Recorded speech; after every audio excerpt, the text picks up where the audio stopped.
4차 산업혁명 시대를 살아가는 우리가 준비할 것들이 참 많습니다. 빠른 속도로 변해가는 세상의 흐름을 한국교회는 얼마나 따라가고 있을까요? 더욱 효과적인 선교를 위해 복음이 전해지는 현장에는 미디어 선교가 주목을 받고 있는데요.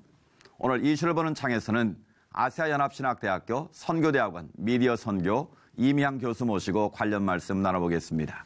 교수님 안녕하십니까? 안녕하세요. 반갑습니다. 네. 아시아연합신학대학교 선교대학원이라고 소개를 드렸는데요. 이 선교대학원은 구체적으로 어떤 것을 연구하는 과정인가요? 네. 저희 아시아연합신학대학교 선교대학원은 1997년도에 설립되었습니다. 올해로 만 20년째가 되네요. 네. 거기에서는 북한 선교, 그다음에 중국 선교, 그다음에 아랍 선교, 그리고 일반 선교가 있고요. 원래 신설돼서 지금 연구하고 있는 미디어 선교와 스포츠 선교학이 있습니다. 네. 미디어 선교학은 아시아연합신학대학교에만 있다고 들었는데 맞습니까? 네, 맞습니다. 미디어 선교학은 실제로 미디어와 그다음에 선교학이 합해진 거거든요. 그런데 지금 제가 최근에 이제 미디어 선교학을 담당하게 되면서 여러 군데를 몇 군데 조사해 봤는데 기존에는 영상 쪽을 집중해서 연구한 곳은 많았습니다. 하지만 IT라든지 그다음에 영상, 음향을 다 통합해서 연구하는 곳은 저희 아시아연합신학대학교가 처음입니다. 그렇군요. 교수님 그러면 구체적으로 미디어 선교를 다루는 분야, 내용은 어떤 겁니까? 네, 사실 미디어라는 이야기를 많이 들으시죠? 네. 그래서 미디어가 뭐냐라고 질문하신 분도 꽤 많아요. 미디어 같은 경우는 우리가 정보나 지식을 전달하는 매개체라고 볼 수 있습니다. 그렇게 보면 모든 것이 미디어가 되겠죠. 그렇죠. 예를 들어서 저희가 글을 써서 이제 전달한다거나 편지를 쓰는 경우는 종이가 될 수도 있고요. 그다음에 요즘 같은 경우는 영상이나 음악을 다 스마트폰을 통해서 보고 있잖아요. 네. 그런 경우는 미디어가 또 스마트폰이 될 수 있는 겁니다. 그래서 이제 그런 모든 것을 사용해서 실제로 사역을 하는 것을 미디어 선교 사역이라고 할 수 있겠죠. 그래서 저희가 지금 아시아연합신학대학교 미디어 선교학에서 다루는 부분은 IT 코딩이라고 있습니다. 코딩이 구체적으로 뭘 말하는 거죠? 요즘은 또 앞에 맨 처음에 서두에 말씀하셨던 4차 산업혁명 시대라고 말씀하셨잖아요. 그 4차 산업혁명 시대를 맞이하면서 이 미디어가 다양해진 것 중에 하나가 코딩입니다. 그 코딩이 뭐냐라고 또 질문하신 분이 있는데 코딩은 예를 들면 예전에는 그 엑셀이나 파워포인트 이런 걸 많이 활용하셨잖아요. 근데 그렇게 만들어진 거를 활용하는 방법을 일선 교육 현장에서 가르쳤다면 요즘은 아예 엑셀이나 파워포인트 같은 서비스를 만드는 기술을 가르쳐요. 그게 좀 바로 더 근본적인 거네요. 네, 그게 바로 코딩입니다. 보통은 이제 소프트웨어 개발 교육이라고 하거든요. 쉽게 말하면. 근데 그게 대명사처럼 코딩이라고 모두 말씀하고 있고요. 그리고 우리나라에서 2018년도부터 중학교 과정의 정규 과목으로 이제는 코딩 교육이 들어갑니다. 엄청난 거죠, 사실은. 예전에 수학이 18세기에 들어왔던 것처럼, 교육과정에 들어왔던 것처럼, 실제로 이제 코딩 교육도 우리의 이제 교육 현장에 정규 과정으로 들어온다는 건 엄청난 일입니다. 그래서 이제 그런 코딩을 가르치는 교육을 하고 있고요. 그 다음에 이제 저희가 하는 부분이 영상과 음향인데 같이 묶을 수 있는 게 이게 떨어져서 사역하는 게 아니고 함께 사역하는 건데 음향과 영상은 실제로 이전 사역 현장에서부터 많이 요청된 기술입니다. 그렇습니다. 네, 그래서 요즘 같은 경우는 선교 사역 보고서도요. 이제는 선교사님들이 이렇게 종이 한 장으로 하지 않아요. 이제는 영상을 통해서 다 보고하고 계시고요. 단기 선교를 가더라도 이제는 다 스마트폰 그다음에 큰 장비가 아니고요. 스마트폰으로 촬영을 해서 그거를 이제 멋지게 또 영상으로 보고하는 경우도 많습니다. 예전에는 그 영상이나 음향을 보려면 고가의 장비가 필요했고요. 그다음에 고액을 들여서 강의를 들어야만 그걸 다룰 수 있는 기술을 배울 수 있었는데 요즘은 그렇지 않고 이렇게 저희가 이런 과정을 통해서 사역을 하실 때 꼭 필요한 것들을 쉽게 접근할 수 있도록 강의를 하고 있습니다. 그렇군요. 그럼 미디어 선교학과에 진학하시는 분들은 대부분 선교를 염두에 두고 오시는 건가요? 넓게 보면 그렇겠죠. 저희가 모든 하는 사역들이 다 선교라고 볼 수 있기 때문에 예를 들면 실제로 탄자니아에서 한 5년간 현지 사역을 하셨던 선교사님이 안식년을 맞아서 저희 지금 미디어 선교학에서 수학을 하고 계시고요.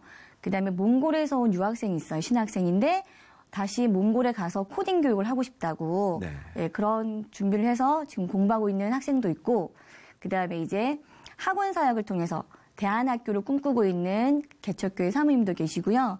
그다음에 이제 EM 영어권 사역을 하시는 전도사님이신데 코딩에 대한 관심도 네. 주시고 그런 분들, 그리고 현재 지금 어린이교회 주일학교 담당하는 목사님도 계시고요. 또 심지어는 일반 기업을 다니는 직장인도 있습니다. 네.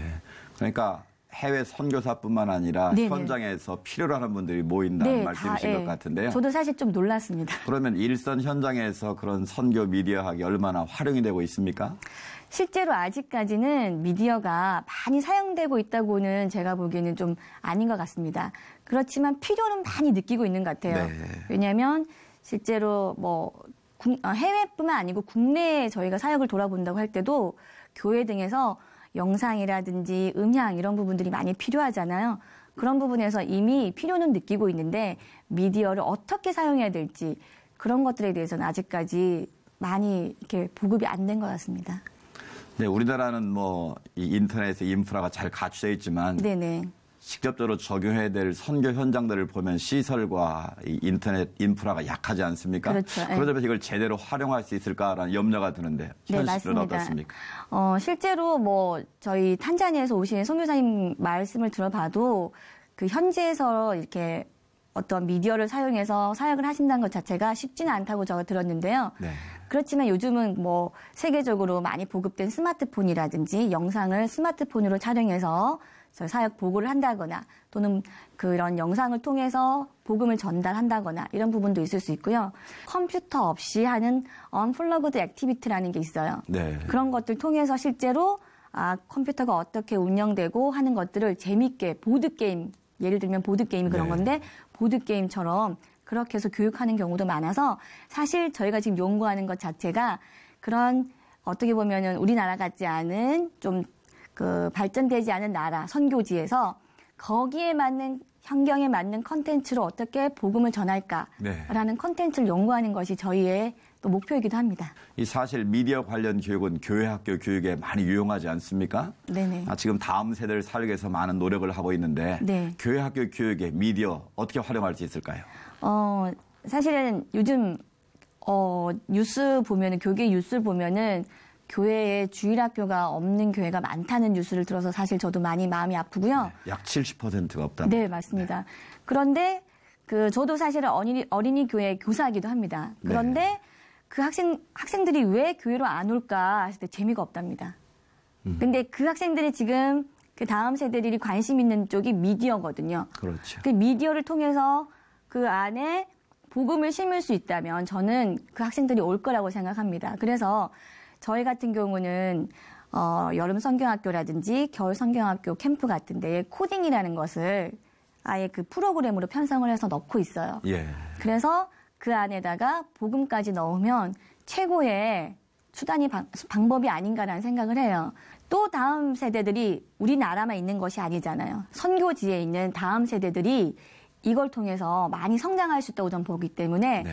저희가 사실은 2018년도 여름에 저희 미디어 선교학 학생들하고 네팔에 계신 선교사님 제안으로 저희가 그 선교사 자녀들을 코딩하고 미디어 캠프를 하러 갑니다. 네. 네. 사실은 선교사 자녀들 같은 경우는 문화 충격도 다 겪었고요. 그다음에 언어적인 부분도 이게 다 소화가 된 친구들이잖아요. 네. 저는 미디어 선교가 이제 그런 친구들에게 그런 실력, 미디어를 통한 사역을 할 수 있는 기술을 가르쳐 준다면 다음 세대 보고가 아닌가 싶어요. 네. 네. 그러면 미디어 선교학을 통한 세계 선교의 비전 어떻게 얘기할 수 있을까요? 세계 선교를 지금 많이 이제 나가 계시고요. 실제 선교사님들이. 그다음에 저희 또 다음 세대들 그런 분들이 지금 준비를 하고 계신데 예를 들면 창의적 접근 지역 같은 경우는 전문인 선교가 아니면 갈 수가 없는 걸로 제가 들었어요. 그렇죠. 예, 그냥 뭐 선교사란 이름으로 갈 수는 없고요. IT 전문 분야라든지 음향이나 이런 부분을 많이 필요로 한다고 제가 거기 계셨던 선교사님이 들어오셔서 말씀하시는 걸 들었습니다. 그런 경우에 실제적으로 저희가 그런 복음과 기술을 겸비한 전문인 선교사를 파송한다면 네. 아주 효과적으로 선교를 할 수 있지 않을까 싶고요.